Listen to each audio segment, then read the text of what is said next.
Imagine this. You're driving home after a long day, dust on your boots, sweat dry on your neck, the sun sliding down over the horizon. For Marcus Green, that drive meant freedom. The stretch of ranch land waiting at the end of the road wasn't just property. It was a sanctuary, the last legacy of his grandfather, who had broken his back to buy that land when people said it was impossible. But that night, everything changed. As Marcus pulled up the gravel drive, headlights washing over the wide porch of his ranch, he froze. Red and blue lights flashed against the siding. Police cars lined the property. A cluster of neighborhood officials stood in the driveway, clipboards in hand, arms folded like soldiers ready to invade. He slammed the truck doors shut and marched toward them. What the hell is going on? One of the deputies stepped forward, casual but stern. Evening, Mr. Green. Routine inspection. We had a few concerns raised by the neighborhood association. Just checking everything's in order. Marcus's jaw tightened. Concerns? About what? This is my property. But the moment he looked past them, his stomach dropped. The front door was ajar. His door. He hadn't left it like that. And when he stepped inside, his chest went cold. The house felt wrong. Too still, too staged. A pile of mail lay scattered across the floor, envelopes torn and rifled through. Across the porch, muddy boot prints tracked where no one should have been. He walked into the kitchen. The refrigerator hung open, a carton of milk tilted sideways, a plate on the counter with a sandwich half-eaten, like someone had made themselves comfortable. Marcus's fists balled. Who went inside my house? The deputy just shrugged. Door was open. Maybe a sign you need better locks. Better locks. That smug smile. And from behind the deputy, Richard Calloway stepped into view. Richard wasn't just any neighbor. He was the head of the so-called residence committee, a self-appointed guardian of the neighborhood. Tall, sharp suit, salt and pepper hair slicked back. His smile carried the kind of arrogance that said, I own this place. I own you. He folded his arms. Marcus, you know we've been talking about community safety. Folks are nervous. Strangers wandering around. Noise late at night. People are saying this property needs oversight. Marcus's voice dropped into a growl. This property doesn't need your oversight. It's mine. Richard tilted his head, lips curling. Paper says one thing. But safety is bigger than paper. Marcus lunged forward, but the deputies moved between them. One even whispered, Easy now, Mr. Green. Let's not make a scene. But the scene had already started. Neighbors stood outside, phones raised, whispering, recording. Marcus knew exactly how it looked. A black rancher shouting, police holding him back, while Richard Calloway played calm and collected, sipping from his thermos like the reasonable one. And that was just the beginning. The violations came slowly at first. One morning, Marcus found the gate to his pasture swinging open, though he'd chained it shut the night before. The next day, Denise, his wife, noticed her favorite sweater missing from the closet. Ava, their 10-year-old daughter, woke in the middle of the night, screaming that she'd seen someone standing at the end of her bed. Marcus searched the house, every room, every shadow. Nothing. But when he checked Ava's window, he saw it. Faint smudges of muddy handprints on the sill. They were being watched. Tested, Marcus started sleeping with a shotgun propped against the wall. Every creak of the floorboards jolted him awake. Denise tried to stay strong, but he could see the fear eating her alive. Even the dog, Samson, barked at the darkness as though he sensed something Marcus couldn't.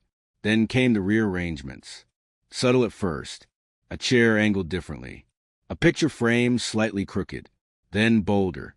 The heirloom clock from his grandfather's mantel moved to the dining room. Ava's toys laid out in odd, deliberate patterns across the floor. This isn't random, Marcus muttered. They're trying to make us feel like we don't belong in our own home. But the worst cut came in public. At the grocery store, whispers followed him down the aisle. That's him. Dangerous man, they say. He threatened Richard, you know. At church, Denise felt eyes burning into her back. People she'd prayed with for years suddenly avoided her. At Ava's school, another parent walked up and sneered, Maybe you should think about moving, Mrs. Green. It'd be better for everyone. Richard was winning the narrative.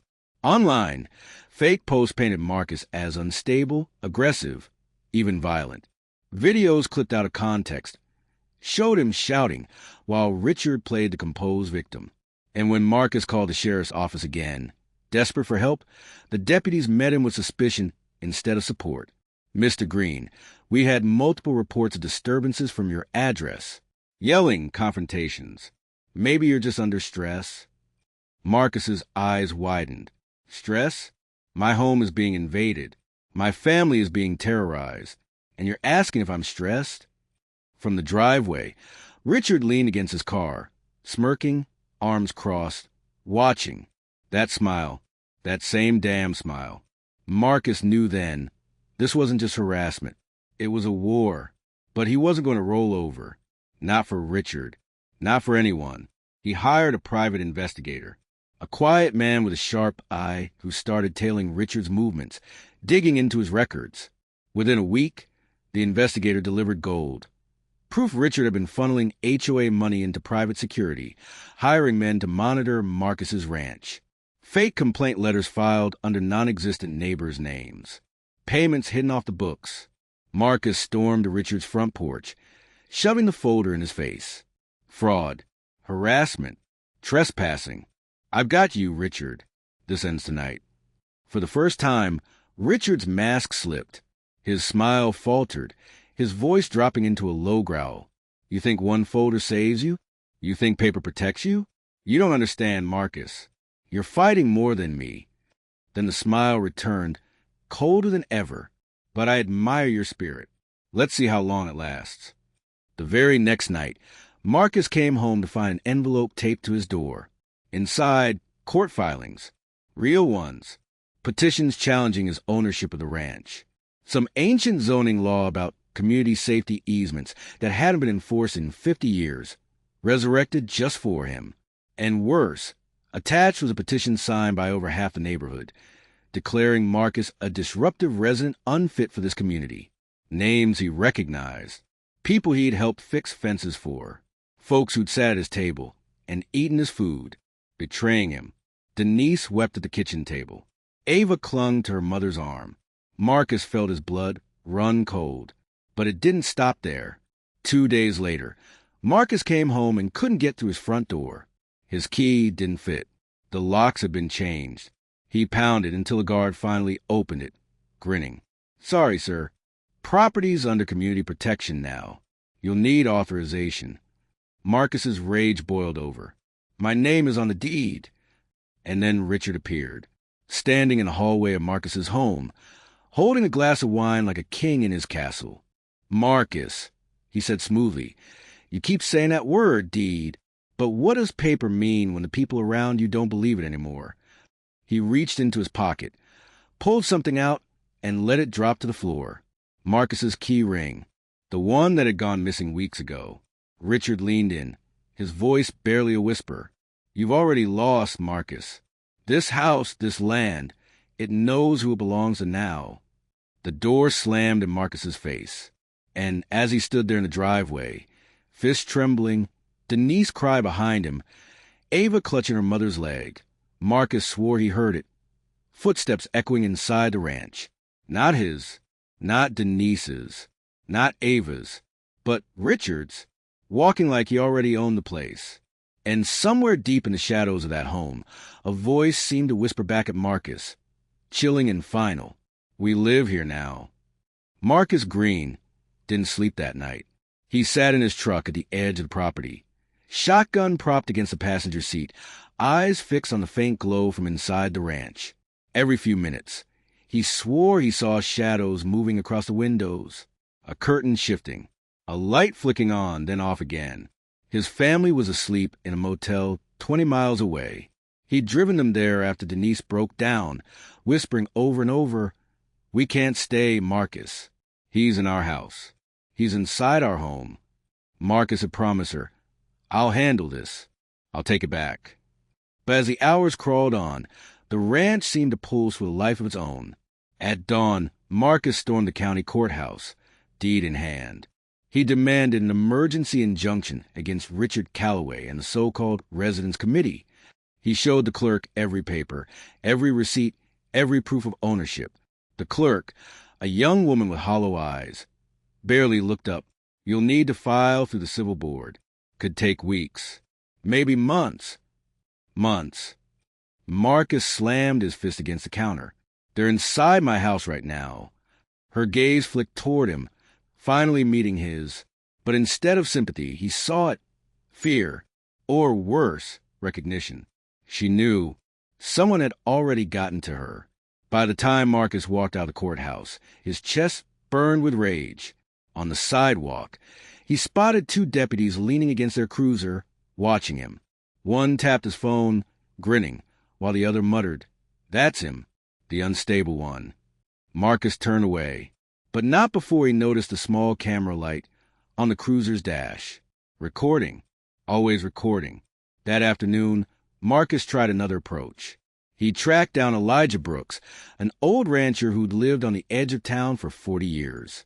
Elijah had warned him before, whispering after church one Sunday, "Watch Calloway. He's got friends in places you wouldn't think. The man ain't just a neighbor. He's a spider. Web's bigger than you can see." Elijah poured Marcus a whiskey in his dusty kitchen, shaking his head. "They've been pulling this trick for decades, boy. Pick a man. Say he's unstable. Bleed him out with paperwork and whispers till he don't got nothing left. Then they take the land. And once they got the land, they own the man." Marcus leaned forward. "Then help me fight." Elijah sighed. "You don't fight spiders by rushing into the web. You bide your time. You watch. You learn where the strands lead." He slid a folder across the table. Inside were old news clippings. Families forced off land. Properties swallowed by community easements. Every story had the same pattern. And in nearly every one, a familiar name appeared, Calloway.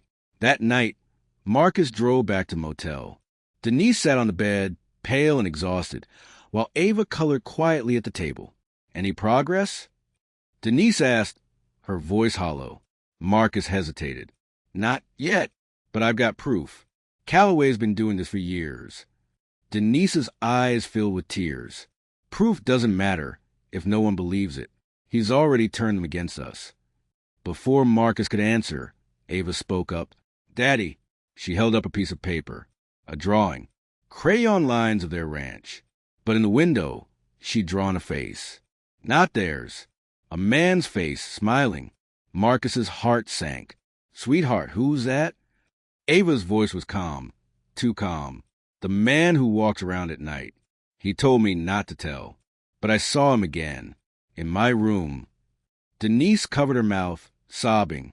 Marcus gathered Ava in his arms, whispering promises he wasn't sure he could keep. The next morning, Marcus returned to the ranch. The front yard was different. His tractor had been moved, fence posts realigned, fresh tire tracks carved into the dirt, though he hadn't driven them. Inside, the house was worse. Furniture rearranged again, family photos swapped. His grandfather's portrait, the one that had hung over the mantel for generations, was gone. In its place hung a glossy picture of the Calloway family, framed in gold. Marcus tore it down, smashing the frame against the floor. But when he opened the closet to retrieve his grandfather's portrait, something else stared back at him. His wife's diary. Denise's. Pages spread open, words circled in red ink, and scrawled across the top in thick black marker. "We live here now." Marcus staggered back, bowel rising in his throat. From the hallway, a voice drifted softly. "You should be careful, Marcus. People might start thinking you're breaking into your own house." Richard stood there, calm, smiling, holding a glass of wine in broad daylight. Marcus charged him, fist swinging, but the deputies appeared from nowhere, tackling him to the ground. Richard, scared. Such aggression. In front of witnesses, too. What will people say? Pinned to the floor, Marcus spat. "This is my home." Richard crouched down, smile curdling into something darker. "Paper says so. But paper burns. People believe what they see, and what they're seeing is a dangerous man unraveling." That night, Marcus sat in Elijah's truck on the outskirts of the ranch, binoculars in hand. Through the windows, he saw strangers walking freely inside his home. Men he didn't recognize. Some carried boxes. Others simply lounged, feet on his furniture. And then Richard, moving through the house with the ease of ownership, gesturing, laughing, sipping from his ever-present glass of wine. But the worst was upstairs. In Ava's room, Marcus saw the curtain shift. A tall shadow moved across the light. Marcus gripped the binoculars so hard his hands shook. Elijah muttered, "They're making show of it. For you. To break you." Marcus's jaw locked. No, not anymore. The next day, Marcus returned to the courthouse. This time, he brought Elijah as a witness and his private investigator with stacks of evidence. Fraudulent HOA payments, fake complaint letters, proof of Richard's schemes. But when the judge entered the chamber, Marcus's blood froze. It was Judge Simmons, a golfing buddy of Richard's. The hearing lasted less than 20 minutes. Richard's lawyer painted Marcus as aggressive, paranoid, and unstable.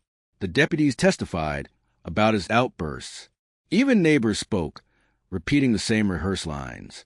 When Marcus presented his folder of evidence, Simmons barely glanced at it. "Mr. Green, this documentation appears inconclusive, perhaps forged. I suggest psychiatric evaluation before we proceed further." Gasps rippled through the courtroom. Denise clutched Marcus's arm, trembling. Marcus stood, voice shaking with fury. "This is corruption. He's stealing my home, my life." "Order!" Simmons slammed the gavel. "One more outburst, Mr. Green, and you'll be held in contempt." Richard leaned back in his chair, smiling. That night, Marcus didn't go to the motel. He parked his truck in the field behind the ranch, waiting. At midnight, he crept toward the house. The windows glowed faintly. Laughter echoed inside. His own laughter, recordings of his voice spliced distorted, mocking him. He pushed the back door open, shotgun raised. The house was empty, but the sounds, the laughter, still echoed from the walls, from the vents, from everywhere. In Ava's room, he found a note pinned to her pillow, written in neat handwriting. "This house already knows its real owner." Marcus's knees buckled. He staggered back, slamming into the dresser, his vision blurred. And then, from the hallway, he heard it. Footsteps, slow, deliberate, coming closer. He raised a shotgun, sweat dripping down his face. "Show yourself." Silence. Then a whisper. Low, cold, unmistakable. Right behind him. "Paper may say it's yours, but people don't believe that anymore." Marcus spun around. Empty air. But when he looked back at the bed, the note was gone. In its place, his daughter's stuffed rabbit sat neatly propped against the pillow, its button eyes staring at him. And stitched across its chest, in jagged black thread, were the words, "We live here now." Marcus stumbled out of Ava's room, shotgun still trembling in his grip, breath coming in ragged gasps. The rabbit's black-stitched words burned in his vision. "We live here now." He rushed down the hallway, heart pounding, desperate to find proof, any proof, that Richard and his men had been there. But every door he flung open led to empty rooms, stripped of the evidence he swore he'd just seen. The laughter had stopped. The footsteps had faded. The house was silent again. Too silent. By the time Marcus staggered outside, dawn was breaking. He sank to the porch steps, rubbing his face with trembling hands. He couldn't tell anymore if this was a war over property, or if Richard was dismantling his sanity piece by piece. Denise's voice cracked with fear when Marcus told her about the rabbit. "Marcus, this has gone too far. He's in her head now. He's in our heads." "I'm not leaving," Marcus growled. "Not after everything my grandfather bled for. Not after the lies he spread about me. If we run, he wins." Denise shook her head. "If we stay, we lose more than the ranch. We lose ourselves." For the first time, Marcus saw the doubt in her eyes, the kind that cuts deeper than betrayal, the kind that says, "I don't trust you to keep us safe anymore." That night, Marcus met Elijah again. The old rancher handed him a battered lockbox. "You want leverage? Here." Inside were documents Elijah had been keeping for decades, records of families Richard had ruined. property deeds legally reassigned, zoning loopholes exploited, even hush money payments to deputies and county officials. But one file made Marcus's blood run cold. It was about his own grandfather. The paperwork suggested Richard's father had tried to seize the Green ranch years ago. Failed then, but not forgotten. This wasn't random. This wasn't just control. It was legacy. The Callaways had been trying to claim his land for generations. Elijah's voice was grim. This ain't just about property, boy. This is about blood. He thinks, Takin, your land means heiress in your line. He wants you gone 'cause he couldn't beat your granddaddy. Now he's settling the score. Marcus's jaw clenched. Then it ends with me? The next morning, Marcus returned to the ranch determined to confront Richard outright. Instead, he found a mailbox stuffed with glossy flyers. Each one bore his face, grainy and unflattering, under bold words. Dangerous. Unstable. Do you feel safe living next to him? Neighbors walked by pretending not to stare. Others didn't bother pretending. Phones raised. Whispers carried. By noon, a small crowd had gathered near the property line, murmuring like spectators at an execution. And then Richard arrived. He stepped out of his sleek black car, sunglasses glinting, wine glass in hand, as though he were attending a celebration rather than orchestrating a siege. Marcus, he said with mock warmth, the people have spoken. This community has a right to safety. And safety, well, it doesn't include you anymore. Marcus shoved the flyers in his chest. You think paper scares me? I know your game, Richard. Your fraud, your bribes, your... Richard leaned in, cutting him off with a whisper only Marcus could hear. You're making this too easy. Every time you shout, every time you rage, you prove my point. Keep it up. Soon you won't need me to destroy you. You'll do it yourself. That night, Marcus patrolled the ranch with his shotgun. Every rustle in the grass made him jump. Every flicker of shadow twisted his gut. Near midnight, he heard again footsteps on the porch. He spun, gun raised. But it wasn't Richard. It was Denise. She stood there, pale and trembling, holding Ava's stuffed rabbit in her hands.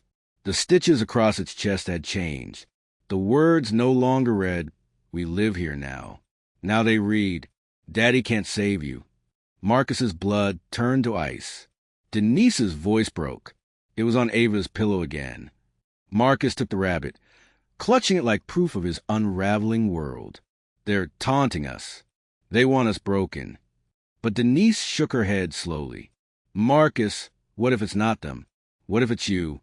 The words hit him harder than any of Richard's tricks. The following days blurred into a haze of paranoia. Marcus barely ate, barely slept. Every time he closed his eyes, he heard whispers. We live here now. Daddy can't save you. Elijah tried to ground him. You can't let him get in your head. That's his weapon. He breaks you up here. He tapped his temple. And then the land's already his. But Marcus wasn't sure anymore. Was it Richard? The deputies? The neighbors? Or something worse, his own mind betraying him? Then came the breaking point. Marcus returned from town one afternoon to find his truck spray-painted across the hood. Get out! Inside the house, the refrigerator door hung wide open again. Milk spilled across the floor. The family Bible, his grandfather's Bible, lay shredded across the counter. And upstairs, Ava's room was transformed. Her bed was stripped bare. Her toys lined the floor in perfect, eerie rows. And on the wall above the headboard, written in dripping black paint, were the words, "She belongs to U.S. now." Marcus staggered back, bile burning his throat. That was when Richard appeared in the doorway, wine glass raised like a toast. You see, Marcus, the land accepts us. Your family accepts us. Deep down, you know it too. Marcus roared, lunging forward, shoving him against the wall. The shotgun pressed to Richard's chest. You don't get to take my family. You don't get to take my home. Richard didn't flinch. His smile never wavered. Instead, he leaned close, whispering words that sliced through Marcus's fury. You've already lost both. From behind Marcus came a sound that froze him in place. Ava's voice. Daddy, why are you pointing the gun at Mommy? Marcus spun. His heart nearly stopped. Denise stood there in the hallway, her face pale, eyes wide with terror. And Marcus realized the barrel of his shotgun wasn't pressed against Richard anymore. It was aimed at her. He dropped the weapon instantly, hands shaking. "No, Denise, I wasn't. He was just here."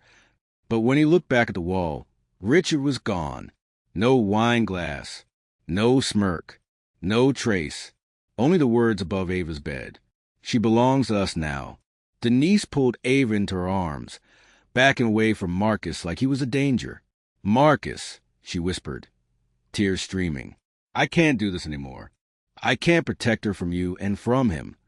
He reached for her, desperation clawing his chest. "Denise, please, it's not me, it's him. It's all him." But she shook her head, fear clouding her eyes. "I don't know who to believe anymore." And with that, she fled down the stairs, clutching Ava, leaving Marcus alone in the hollow, poison house. That night, Marcus sat in the darkness of the living room, shotgun across his lap, staring at the walls. From the corner of his vision, shadows danced. Whispers echoed through the vents. But the loudest sound was Richard's voice, smooth and steady, curling into his ears like smoke. "Paper may say it's yours, but people don't believe that anymore. Even your own family doesn't." Marcus pressed his hands to his head, fighting the spiral. "It's not true. It's not true." But when he looked down, the shotgun was gone. In its place lay the stuffed rabbit. This time, the stitches spelled something new. "It's time to choose." Marcus stared at the rabbit. The black stitches glistened in the half-light, the words twisting in his mind until they were no longer just thread but command. "It's time to choose." His chest heaved. Choose what? Between sanity and surrender? Between his family and the house? Between blood and ruin? A creak echoed above him. Footsteps. Slow. Purposeful. Marcus raised his head, sweat dripping down his temples. "Denise?" His voice cracked. "Ava?" No reply. The house seemed to breathe, the walls expanding and contracting with each beat of his heart. He gripped the rabbit tighter, threads digging into his palm.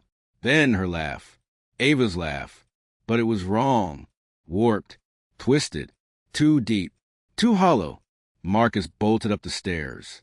The sound guided him to Ava's room. Inside, the walls were smeared with fresh words, black paint dripping down like blood. "Choose. Now." At the center of the room sat Denise, clutching Ava, her eyes wide, unfocused, like she was trapped in a dream she couldn't wake from. Ava's face buried in her mother's shoulder. Richard leaned against the wall, calm as ever, swirling wine in his glass. "You see? Even they're waiting. The land doesn't lie, Marcus. It never did. It's you who's been fighting the inevitable." Marcus raised a rabbit, shaking it at him. "You did this. All of it. You poisoned my family, my name, my home. But this end with me." Richard chuckled softly. "Finally, the right words. But do you even know what they mean?" Marcus lunged forward, only to stumble.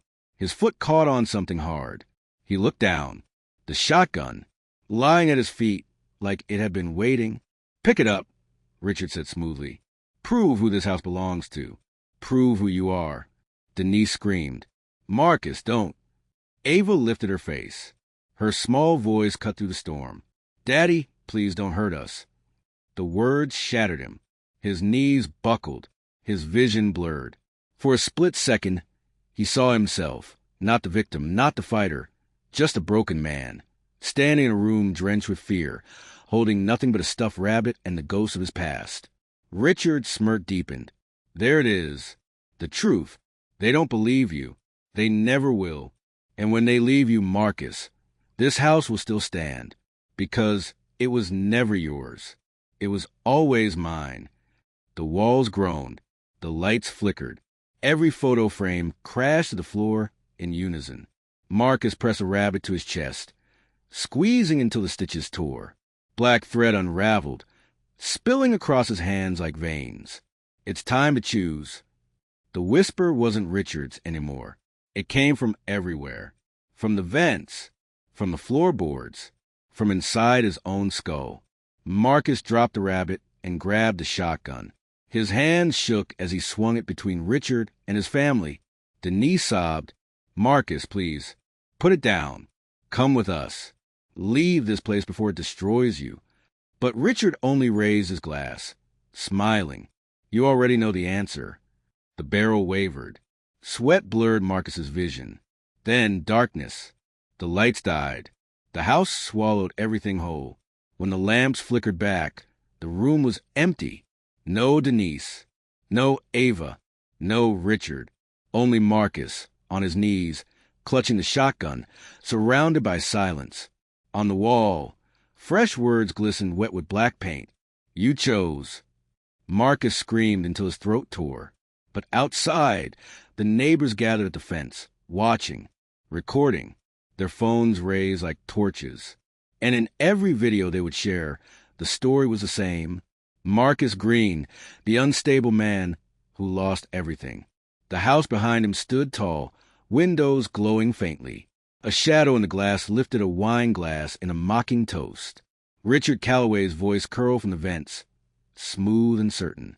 "Paper may say it's yours, but even your family didn't believe it." The screen fades to black. And then one final whisper, almost too soft to hear. "We live here now." What really happened inside the Green Ranch? Did Marcus finally lose to Richard, or to his own mind? Was the house cursed, or just a perfect stage for Richard's manipulations? Drop your theories in the comments. Don't forget to like, share, and subscribe if you want more chilling psychological suspense stories like this.